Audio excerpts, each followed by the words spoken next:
السلام علیکم ورحمۃ اللہ وبرکاتہ۔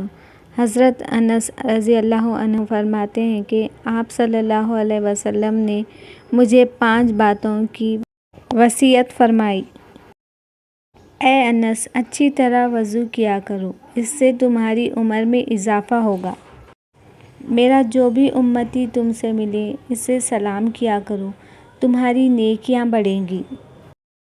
گھر میں داخل ہوتے وقت سلام کیا کرو، تمہارے گھر کی خیریت بڑھے گی۔ چاشت کی نماز پڑھتے رہا کرو، اس لیے کہ تم سے پہلے جو اللہ والے بنے تھے ان کا بھی یہی طریقہ تھا۔ چھوٹوں پر شفقت اور بڑوں کی عزت کیا کرو، قیامت کے دن میرے ساتھیوں میں سے ہوں گے۔